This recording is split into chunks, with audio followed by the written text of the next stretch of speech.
Corey Williams. Thank you so much for being here at Gateways of the Mind podcast.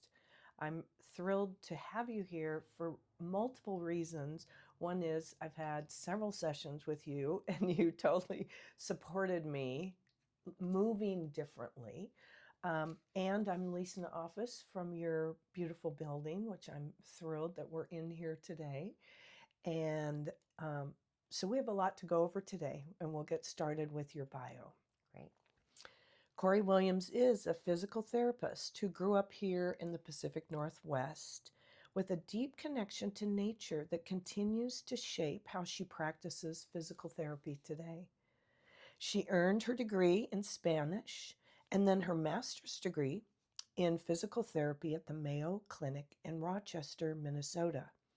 For over 23 years, she has studied and been in practice with orthopedics, sports medicine, neurological rehabilitation, and then for the past 13 years, she has specialized in pelvic floor therapy.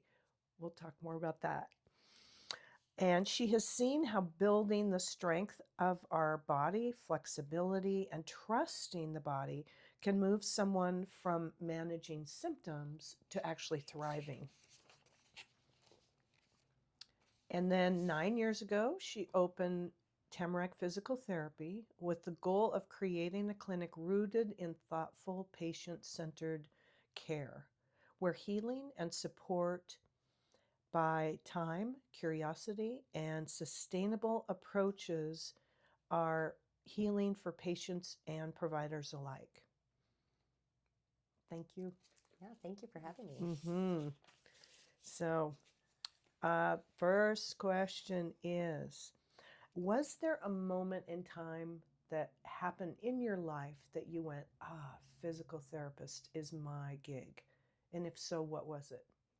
Yeah, I get this question a lot, and there was no one moment, but I started out thinking I wanted to do. My undergrad was in Spanish literature. I spent a lot of time in Mexico learning Spanish and becoming fluent and falling in love with the culture. And I thought international something. I wanted to travel the world and see the languages. And as I got into school, I've always loved the sciences. And I thought, gosh, maybe I want to be a doctor. Maybe I want to be something in medicine. And so I thought about going that route.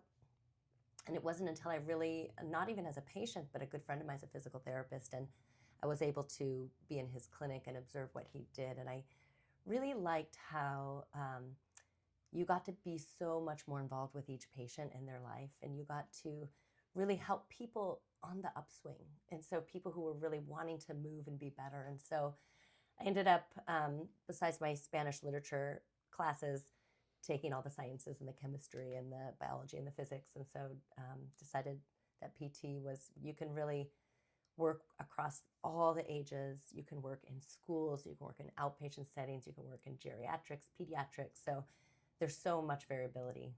Even now, if I wanted to, I can completely switch into school-based practice and have a little bit more of a teacher's schedule. I can switch into hospital-based practice. There's so many options. I could even still, this is one of my goals, but go international and take my skills and get back to some of my Spanish roots. That's one of my dreams. Ooh, Yeah. nice. Yeah. Okay. So, what's one misconception that you wish clients knew about you? Well, we haven't quite gotten into pelvic floor physical therapy yet, but that's where probably the biggest conception is. And just in general, as a PT, a lot of people think that we are strengthening and we're just working to get the body stronger. And so much more about PT is about moving optimally and feeling at home in your body. And so it's a lot less of just doing these 10 exercises and, counting to 10 and just doing squats and clamshells. And it's much more tuning into your body, slowing down, really noticing how you're living, why you're living. So there's a huge psychological layer. There's a huge kind of personal emotional layer. I have an emotion wheel in my clinic, and a lot of people wonder what that's doing there. But quickly, people come to me with a physical layer, and very quickly we get to an emotional layer. And that's where it's so nice to have a team of people. So a lot of times someone who deals in mental health or giving people tools to help. And then we can get to another physical layer. So it's more than just the body. It's more than just strengthening. So, what is pelvic floor physical therapy? So pelvic floor specialty is bowel, bladder, and sexual health. And Mm. so it's dealing with, when and where we poop and pee, which is really important. I love to talk about quality of life because a pelvic floor that thrives is really, I think, what really defines good quality of life. People think we want money and fame, and really, if we're not peeing and pooing where we want to, and having sex that not only doesn't hurt but feels good in our body, like to me, that is really the ultimate quality of life. And so it's getting people back to these basic functions to find confidence in moving our body, um, coughing and sneezing without peeing our pants, being able to connect physically, being able to have regular bowel movements. That's such a pillar of just health and wellness. Mm. So, how do you bridge that with a client? Because it sounds personal, sounds intimate. Yeah. So, how do you bridge that in your work? Well, when people are brave enough to come see me, like they're usually pretty, I find that as a pelvic floor therapist, um, people, well, when I first started 13 years ago, this was not a household thing. People didn't know pelvic floor therapy existed. Their doctors might refer them and they said, "What? Physical therapy does what?" And so now, thankfully, there's been just so much more education, especially with women, but men have pelvic floor too. Mhm. So I deal with men and women and their pelvic floors and their function. But really, there's so many more people who now know that it is, while it's, I always say it's common to leak with X, Y, or Z, but it is not normal. And so teaching people that there's actually something you can do is huge. So just getting people in the door, usually they're ready to make some pretty big changes. I find that when the pelvic floor, our body's often whispering and giving us information and giving us clues about to what is right and what is not right, what's ideal, what's not ideal. And so if we can slow down and listen when our body's whispering versus when we wait for it to scream. And a lot of times we've ignored our pelvis. I like to joke that we've taken our pelvis and there's been a lot of pain and discomfort and cramps and maybe adverse sexual experiences, or there's just a lot of things that we prefer to ignore about our pelvis. So I'd like to think we take our pelvis and we put it in a closet and kind of close the door and we just ignore her. So it has to really scream to get our attention, and we try really hard to just ignore it and keep on going. And so when people come, first of all, they're brave enough to come and sit in that chair and tell me about this. I pee when I walk my dog, or when I slip in the ice, or I have pain with sex, or I've never been able to orgasm, or um, this hurts, this hurts, this hurts. So that takes a lot of bravery to show up with that story, and everybody thinks they're the only one. And Mhm. just letting people know that this is what I deal with all the time. I talk about these things all day long. It's not embarrassing. Mhm. And teaching people that there is something you can do Mm. to really take back kind of your confidence in your body, your independence in choosing to live your life, not based on what your bladder says you need to do, but just based on what brings you joy. And And so, that's huge for people who walk into a restaurant and have to find the bathroom first yeah, before they yeah, pick a table, yeah. even. Where Or is it? decide whether or not they go out to their book club because Mm. they're embarrassed about how their body might respond. Or, there's a huge correlation between bladder and bowel dysfunction and depression and isolation. Mm. Yes. And even just if we look into older years, there's a huge correlation between bladder leaks and falling and breaking a hip if you're rushing to get to the toilet. And so if you break a hip at a certain age, you're much more likely to be moved into a nursing home. So there's this whole sequela of events where bladder dysfunction can really be whether or not you can maintain independence and live independently. So it's a huge, and even also way on the other end of the spectrum, kids. Um, a lot of kids have constipation. A lot of kids have bladder dysfunction. We're pushing a lot of early potty training and not always taught to listen to our bodies as kids. We were all told, go sit on the toilet. I don't care if you have to go. We're going to leave in 5 minutes and we're not stopping to go to the bathroom. Kids are told in schools when they can go, and a lot of times it's not according to their internal clock. And so much of what I teach people is how to listen to what your body says, how to, when our bladder stretches because it's full, so we on average hold about 2 cups of fluid in our bladder. It stretches, it goes to the spinal cord, and it empties, and that happens automatically. We learn when we do the potty dance when we're little, when we contract our pelvic floor muscles, it stops the automatic emptying of the bladder, so we can make it to the toilet in time with enough warning to relax those muscles and the urination is automatic. But we start messing with that system. We Early. start ignoring, we start being told to ignore. We're told when to pee, when to eat, how much to eat. We're not, this world doesn't always support what our body says we need. And so teaching people to tune back into that requires, sometimes changing some long-seated patterns. Mm-hmm. Yeah. Yeah, you touched on something really big that I run into also, and that is the world doesn't teach us to pay attention to our body. Yeah. That it's gone so far away and given us titles and names and rules Mm-hmm. that it really interferes with being present and Oh, yeah. and peeing and pooping and Yeah. having sex. And what I say often with the bladder, I think there's a commercial on TV that shows the bladder with the leash around the woman's neck. And the bladder's running the show. The bladder's deciding where they go and just kind of, and a lot of us function that way where it's like you said, the first thing we do is where's the bathroom? We plan our trips around the bathroom because we have ignored our bladder for so long. I like to joke that our bladder goes rogue because it's like, well, she's not listening to me. But the bladder starts paying attention, and we're much like Pavlov's dogs where we get trained. And so Yeah. the bladder says every time we come home from the grocery store, soon as we get out of the car, we go straight to the toilet. Mm-hmm. And so the bladder starts associating coming into the house with peeing. And so the bladder says, well, she's not listening to us. We don't go when we really need to. So the bladder starts taking matters into its own hands, and we can start leaking on the way to the bathroom.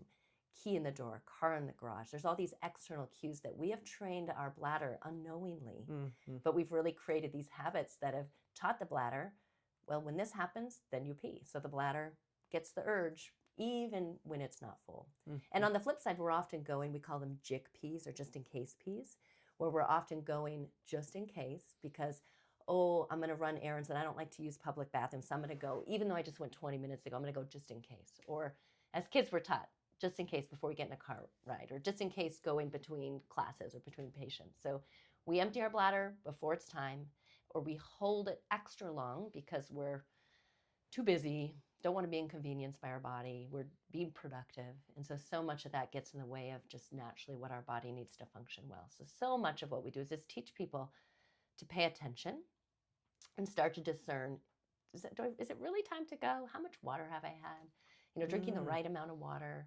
Sometimes there's a lot of people drinking a gallon of water a day, and it's not necessarily the right amount of water for your body. So sometimes I'm having to help people really dial back in how much they're drinking, how much caffeine, how much carbonated beverages, all of those So what's the things. optimal amount of water to drink every day? Changes for everyone. So the eight glasses a day is kind of what everyone is told. But really, if you think about a large human versus a small human, I like to say, so a normal bladder should be emptied about every 3 hours, sometimes 2, sometimes 3.5, but you should have clear and copious urine every 2 to 3 hours is what I like to say. So if you're drinking enough water, you should be able to fill your bladder and empty it fully with a good amount every 2 to 3 hours. Sometimes if you're going before every 2 hours, like every hour, hour and a half, we have to look at, okay, are you training your bladder to empty before it's full?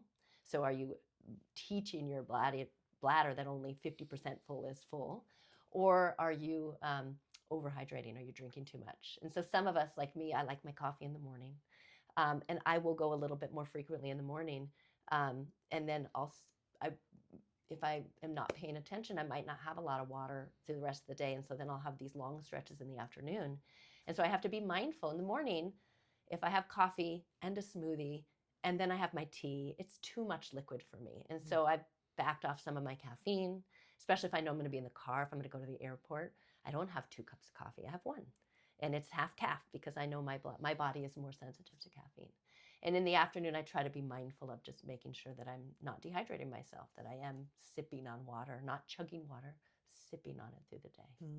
Mm-hmm. Awesome. Yeah. Wow, that's so helpful. I had a client years ago, and she was talking about her leakage. Yeah. And she said, yeah, the minute I put the key in the door, I pee. And I said, oh, it's called latchkey pee. Mm-hmm. She goes, there's a name for it? Yeah. I said, yes, Yeah. there is. It's very common. It's very common. And Yeah. you think about that, she, unbeknownst to her, she was slowly training her bladder over the years because, we'll be at the store, and if we don't normally pee at the store, we might have like a 2 out of 10 urge to pee. And it's no big deal. But then as soon as our car gets in the garage, or as soon as our key, because we associate that with peeing, all of a sudden we'll have like a 10 out of 10. And we'll have to pee, we're holding ourselves, we're like hurrying to get. And so much of what we work on is our nervous system and recognizing when we're in that state of fight or flight, that nervous, anxious, oh my goodness, I'm going to pee my pants. That is not actually where we have very good bowel and bladder control. The flip side of that, and so the other side is our rest and digest nervous system. And that is where we have libido, sleep, restoration, and bowel and bladder control. And so in this calm mind where there's no lions, that is where we have really good bladder control. So teaching people first to notice how they're training their bladder and try to be more aware of, are you drinking the right amount? Are you going at the right times? But then starting to learn techniques to calm your nervous system when you do feel that panic and maybe that urge that is what we learned is called a false urge. It's kind of a fake urge to pee, and learning how you can calm your nervous system, take a breath. Sometimes I have people put a chair right inside the door, and instead of going in the door and going straight to the bathroom, they sit. And so they're changing, or they go in a different entrance. There's been a lot of studies that show we can change some of these associations by going in the back door. Or the first thing you do when you come home is you go to the kitchen and you sit down. And then if you can kind of get over that initial, I have to pee, there's like a wave. And so sometimes we can do Kegels, we can hold ourselves, we can kind of just try to get ourselves calm, relax, and you'll find that you get over the wave and that urge subsides a bit, and you can kind of calmly ask yourself, okay, do I have to pee?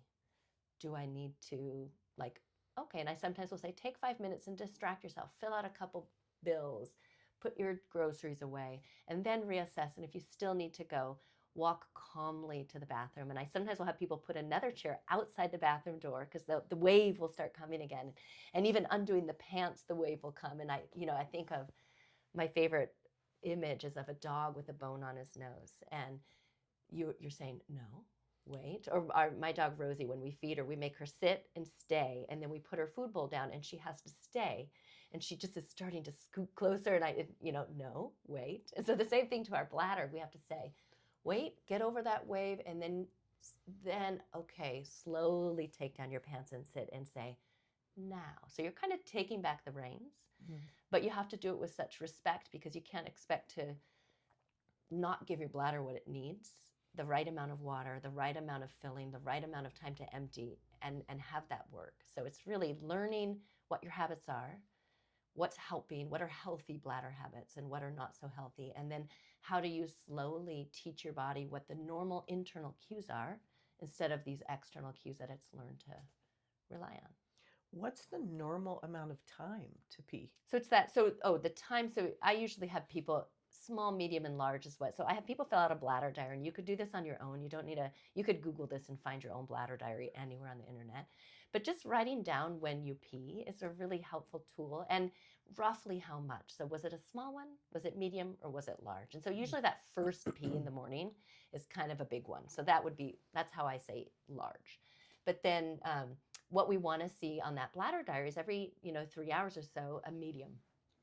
And so if we see every hour small, small, small, that's a cue that you might not be emptying your bladder fully. And so I go into detail about pelvic floor tension, and sometimes we actually need to learn to release our pelvic floor muscles. I know Kegels are all the rage. I am often teaching women and men first to relax their pelvic floors. And so sometimes we sit on the toilet and we're holding a little bit of tension still because we're rushing, we're speed peeing. Learning how to sit and relax for 2 minutes on the toilet. I always tell people 2 minutes is an eternity. We're usually kind of 30 seconds, we're in and out, we're just speed peeing. But sitting and fully relaxing, getting your brain into that rest and digest so that you can get out of the way and allow that bladder to fully empty like it's meant to do. And so everyone's a little different depending on the size of your body, the size of your bladder. A lot of times people will think they have a small bladder because they need to go every 45 minutes. I would argue that they've just trained their bladder to empty before it's full. And so they've learned to have a small bladder. So medium pees every 2 to 3.5 hours, somewhere in there. Trying not to do shorter than 2 hours, trying not to do longer than 4 hours. Because the other thing I see people do is they hold as long as they possibly can. The longer, the better. So some of my patients will pee 3 times a day. And Wow. that's not often enough for a normal amount of hydration. So, depending on your sleep, we say normal is every 3 hours during the day and then 0 to 1 time at night. And so a lot of times, just like babies, our bladders get confused day and night. And so sometimes we're up every couple hours at night, and that really is disruptive to sleep. And so I usually help people fix the day to fix the night. Mm. And so if you can really establish a more of a normal routine for the day, you'll often start getting really nice stretches at night. So we have to talk about sex. Okay. What sexual dysfunction do you find that's related to pelvic floor? Whew. I would say pain. So my work is biased much more with women in this arena. Um, there's so many layers to sex, how we're taught about sex, how we're taught about experiencing pleasure in our body. That's often seen as something bad. I think sex in our culture, we're taught how to not have babies and how to not get STDs, and there's not a lot of permission to experience pleasure. And I think that extends far beyond sex. Just even the pleasure of putting lotion on our bodies or soaking in a tub. Even the word pleasure can be triggering for a lot of people because there's so much there. So women are often not taught that pleasure is a huge part of sex. I talk to my kids like why adults have sex is because it feels good. And we're not often given that bit of information. We're taught there's a fear around sex, and if we tell them not to do, then they won't do it. And I think we miss this permission to really be present in our bodies. And so that can create tension. The fear can create tension. Women's bodies already have a lot of squeezing. We're kegling. We're tucking in our guts. We're holding this good posture. So we often hold tension in our pelvic floor. And so for things to go out or in any openings in our bodies, we need to be able to get out of the way and really relax. So inserting a tampon is a great example. Learning to relax your pelvic floor so that you can insert a tampon, that takes a skill to be able to just even get into a state where your body can be relaxed enough to allow for that. And so with penis and vagina sex, that is the same type of thing, right? Where it's like, how do we get the pelvic floor to relax enough?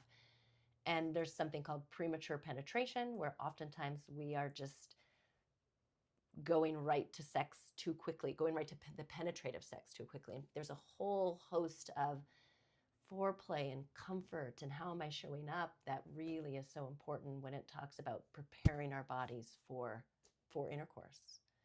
So we talk a lot about really knowing our bodies, knowing what feels good, knowing what doesn't feel good, and feeling so much of my work, whether or not we're talking about sex or not, is establishing a sense of safety in one's body.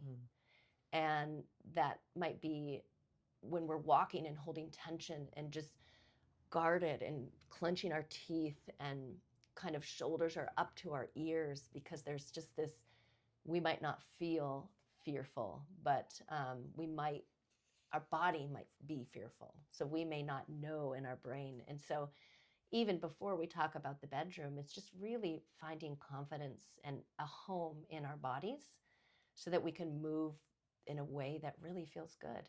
And so then sex becomes an extension of that. Is can you do that now with another person? Can you feel safe enough in your own body to feel these sensations without fear, without guarding, without clenching? Awesome. Yeah. Very important. Yeah. Very important. So is there one book that you would recommend that everybody read before the end of life? I have so many books that I love.